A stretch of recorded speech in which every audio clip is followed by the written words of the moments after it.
when I saw this, it obviously reminded me of what happens incessantly in South Africa. Mm-hmm. Initially, we called it xenophobia, which is a traditional term that we have for when people are, when people segregate against another, not necessarily race, but people from a different place. It later evolved to Afrophobia, which is when Africans have segregational behavior towards other Africans. And that's what we see happening here in Ghana. The Afrophobia is around illegal activities that they feel are perpetuated by Nigerians in their communities, which is exactly the same case that happened in South Africa. South Africans would say that the Nigerians in South Africa are illegal, they're responsible for drug trafficking, they're responsible for human trafficking, prostitution, you name it. But you know what the irony of this is that when you look at South Africa now, over the past 2 weeks, the headlines have been awash with the fact that the Minister of Police has been relieved of his duties. They've basically discovered a huge drug cartel within the police force, senior rank of the police force, and within the Ministry of Police as well. What does this show you? It goes to show you that, yes, there's illegal activity. Yes, there are some bad eggs. However, to attribute all of the illegal activity to one nationality in a country is wrong. Mm-hmm. And now you see this happening next door in Ghana, and the difference between Ghanaians and Nigerians is very minimal. They're closer in likeness than you would say Nigeria and South Africa, for example. And of course, Nigerians must go is an echo of that chant from 1983 under President Shagari. However, that was different because it was a mass deportation of illegal immigrants. This one is I'm calling it Afrophobia because these are people that they have neither identified as illegal or convicted as criminals, who they are saying that it must be Nigerians. Mm-hmm. If there's ill in our society, it must be Nigerians, which is very wrong. I think it's very important for us to condemn Afrophobia in its deepest sense, because as Africans, if we cannot create room for each other under these imaginary borders that the white man came and created for us, then where are we going? Because truly, these are imaginary borders. You see, I agree with Vimbaye, and this is what I have always said on this channel. Don't just make a blanket statement. There is a crime, then it must be people of a particular nationality without proof. It is very dangerous. You don't do that. If there has been cases where, those who were caught are from a particular nationality, hope they were dealt with decisively, I must add. And the ones who are now doing legit job and the ones abiding by the rules and regulation of the country don't have to bear the shame because their nationality was caught doing something criminal. They're all saying Nigeria did it first, so they have to retaliate. Well, now, when Nigeria did it in 1983, it was clearly to chase away illegal, immigrants in the country. Now, if that is your own case, trying to chase out illegal immigrants, then fine. I think that is left for your government to send them out, not you people taking laws in your own hands.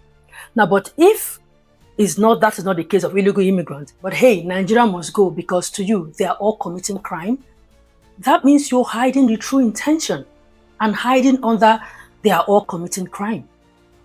They are not all committing crime, no. They are not. Igbos, live and let live now. Abba, it's becoming too much. It's becoming too much. Live and let live. What's happen? Abba. See, there's something peculiar about you guys, eh? Something that is very, very unusual. Now, only on our tribe now they see that thing. You have zero tolerance for correction, and you always do wrong thing. Zero tolerance for correction. When you do something bad, the person just point out to you, no matter how small, like this, nah, I better not park for that place now. Maybe in an inferiority complex, I don't know, because it's people that are inferior, that feel inferior about themselves, they feel insecure. Those are the people that we always see everything like an affront. Nah, no park there, no problem. Hey, because I be Igbo man, that's why you are telling me I cannot park there, and that place is not a parking zone. See, let me tell you something, in this life, there's no tribe, there's no human being that is 100% accurate. There's no human being that has no inadequacies.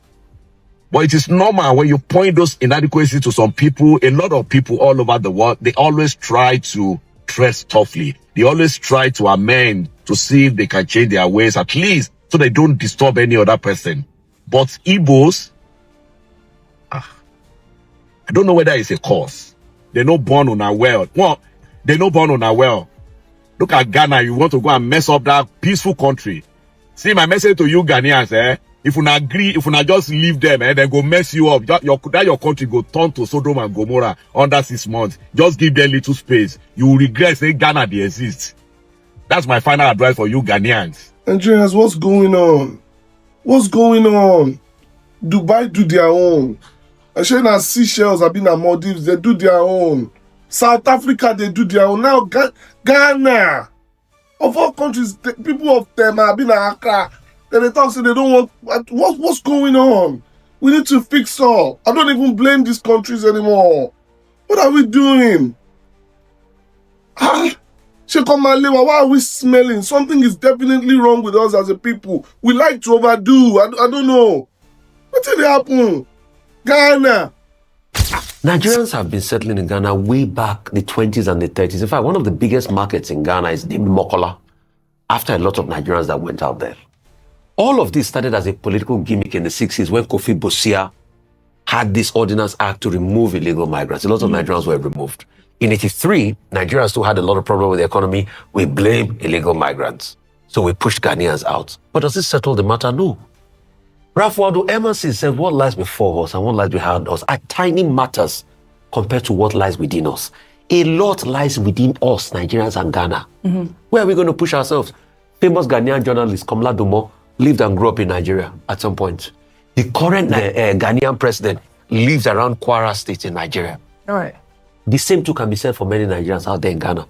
What we should do is, how can we collectively fight the perpetrators of evil and the vice and solve it? That's the question. And this matter that they're escalating, in fact, the AZ has come out to say that he means nothing of such. What they just did was they went to whip up sentiment from an old interview of something that never existed. Right. And he has clarified that. So we cannot allow this. Nigerians are not going anywhere. We must come together and make our country work. Nigeria is also adding to the economy of Ghana, just like some Ghanaians are adding to the economy of Nigeria. All right. Our common enemy is the West that has destroyed all of us, that have drawn artificial borders. We're not going anywhere.